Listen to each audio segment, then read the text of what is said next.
Hello दोस्तों, आप सभी को गुलाब जामुन जैसी मीठी मीठी नमस्कार। और उसी के साथ आप लोगों का स्वागत है मार्केट के पैचअप या ब्रेकअप शो में। आज के दिन हम डिस्कस करेंगे एक तो कल के दिन होने वाली है मोनो फार्मा केयर आईपीओ की फाइनल डेट, तो वहां पर क्या रहने वाले मेरा personal decision for education purpose. उसी के साथ साथ दो आईपीओ की कल के दिन होने वाली है लिस्टिंग, दोनों एसएमई आईपीओ होने वाले, तो वहां पर क्या रह सकती है लिस्टिंग स्ट्रेटेजी। और जो ये आईपीओ आज के दिन अलॉट होने वाला है एरोफ्लेक्स इंडस्ट्रीज, जिसका हम सभी को बेसब्री से इंतजार है, तो उसके बारे में हल्की सी डिस्कशन करेंगे। उसी के साथ साथ हम चेकआउट करेंगे कि मार्केट कल के दिन कैसे बिहेव कर सकती है।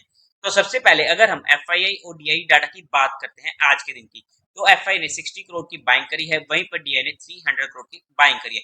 नेट में फिगर इतना मेजर नहीं है, बट पॉजिटिव बात यह है कि एटलीस्ट एफआईआई की सेलिंग रुकी है और वहां पर हल्की सी ही सही लेकिन बाइंग हमें देखने को मिली है। उसी के साथ साथ अगर हम एसएमई आईपीओ की बात कर लेते हैं, mono pharma care SME IPO की, अगर मैं इसमें अपना पर्सनल डिसीजन बताने की कोशिश करूं, तो मैं इस एसएमई आईपीओ को अपने रिस्क रिवार्ड रेशियो को देखते हुए इस आईपीओ को क्लियरली अवॉइड कर रहा हूं।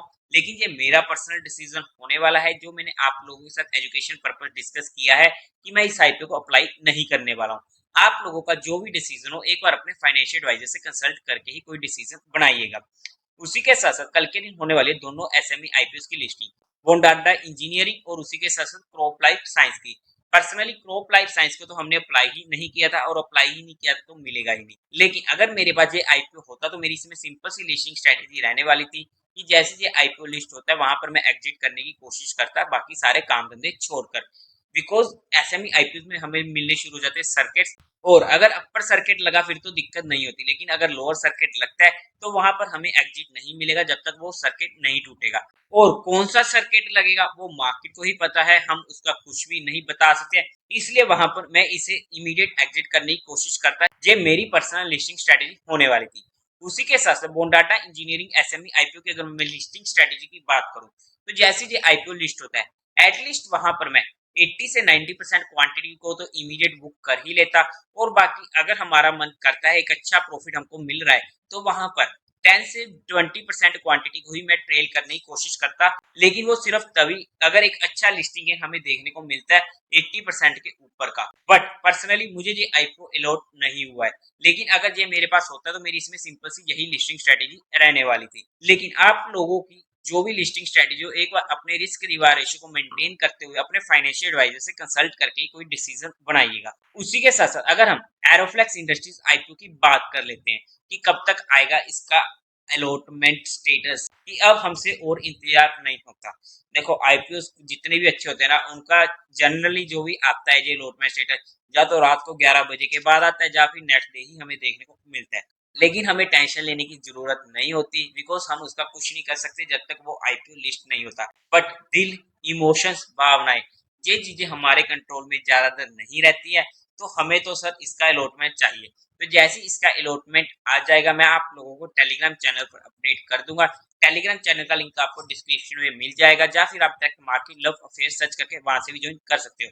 मैं आप लोगों के लिए पिंड कमेंट में भी लिंक डाल दूंगा कि लिंकिंग टाइम अलॉटमेंट की ये वेबसाइट पर, जहां पर हमें इसका अलॉटमेंट स्टेटस देखने को मिलेगा। सिंपली जहां पर आ जाएगा एरोफ्लेक्स इंडस्ट्रीज आईपीओ, और उसी के बाद आप लोगों ने अपना पैन नंबर भरना और सर्च कर लेना, आपको पता लग जाएगा कि आपको आईपीओ अलॉट हुआ है या नहीं हुआ है। और उसी के साथ साथ अगर हम आज के दिन मार्केट की बात करते हैं, तो हमारी क्या सिंपल सी बात है कि अगर इसके ऊपर मार्केट जाएगी तभी हमें ऊपर की एक मूवमेंट देखने को मिलेगी।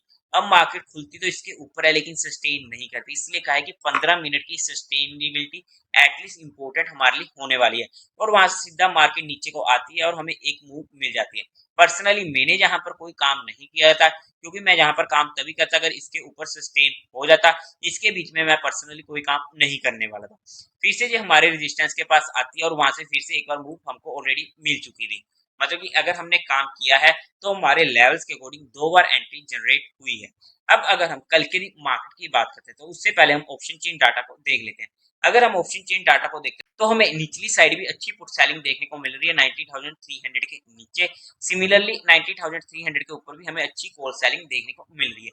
मतलब कि डाटा को देखते हुए तो यही लग रहा है कि मार्केट कल भी प्रीमियम ईटिंग डे रह सकता है। बट जैसा कि हमारी कल के दिन भी बात हुई थी कि अगर 1 घंटे में मार्केट में मूव हमें देखने को नहीं मिलता है, तो हमें वहां पर मार्केट पूरा का पूरा प्रीमियम ईटिंग डे रह सकता है और वैसा ही हमें देखने को मिला।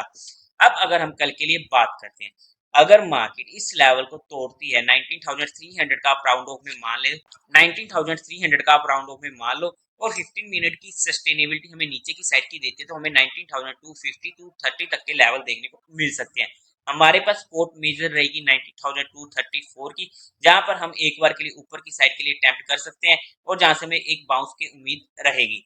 सिमिलरली अगर इसके ऊपर मार्केट निकलती है और 15 मिनट की कैंडल देती है, तो वहां पर भी हमें ऊपर की साइड की मूव देखने को मिल सकती है 400 430 तक की। 430 के ऊपर ही हमें एक अच्छी मूव मार्केट में देखने को मिलेगी, इसके ऊपरी मार्केट में हमें स्ट्रेंथ देखने को मिलेगी। लेकिन सबसे इंपॉर्टेंट बात, जो ये टाइम निकल रहा है ना, टाइम मार्केट कुछ दिनों से एक ही छोटी सी रेंज में निकल रही है, तो वहां पर आपको पेशेंस देना पड़ेगा, क्योंकि मार्केट जहां पर टाइम पास कर रही है और ऐसे टाइम पर ही हमें हमारे रुपए को बचा के रखना होता है, स्पेशली ऑप्शन बाइंग में। बिकॉज हम अपना पैसा जहां पर खत्म कर देते हैं और जब भी मार्केट रियल मूव देने की कोशिश करती है, तब वहां पर हमारे पास रुपए नहीं होते हैं और वहां पर हमें जो एक अच्छा प्रॉफिट होना होता है वो नहीं हो पाता, क्योंकि हमने इसी टाइम पर अपना पैसा गवा दिया है। इसलिए जहां पर थोड़ा सा पेशेंस रखने की जरूरत है, जब तक मार्केट रेंज बाउंड रहने वाली है तब तक के लिए तो हमें शांति बनाए रखनी होगी। हो सकता है कि हमारे 100-200 पॉइंट मिस हो जाए, लेकिन उस 100-200 पॉइंट के चक्कर में जो हम जहां पर इतना पैसा बर्बाद कर रहे हैं ना, वो सबसे मेजर दिक्कत होने वाली है। इसलिए कुछ टाइम ऐसा भी होता है जब मार्केट में हमें शांति से बैठना होता है। ज्यादा टाइम नहीं रहा है उस चीज को कि हमें अच्छी मूव देखने को मिल जाएगी किसी भी साइड की। जहां तक अभी तक की मेरी पर्सनल स्टडी कह रही है, मंडे के बाद तो वो मूव हमें देखने को मिल ही जाएगी।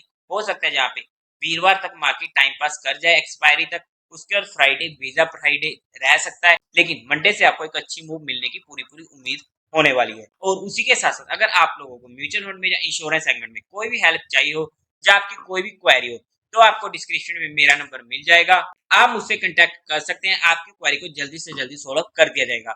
लेकिन जितनी भी चीजें जहां पर डिस्कस हुई है वो सिर्फ एजुकेशन लर्निंग और केस स्टडी पर्सपेक्टिव हुई है, जहां पर किसी भी तरीके कोई भी इन्वेस्टमेंट टिप या ट्रेडिंग की टिप नहीं दी गई है। फिर भी अगर आप लोगों को इन्वेस्टमेंट या ट्रेडिंग करनी हो तो एक बार अपने फाइनेंशियल एडवाइजर से कंसल्ट जरूर कर लीजिएगा। तो देवी और सज्जनों, उम्मीद है आप लोगों को ये वीडियो अच्छी लगी होगी, तो इस वीडियो को लाइक कीजिएगा, शेयर कीजिएगा और साथ ही साथ चैनल को सब्सक्राइब करें। हर हर महादेव।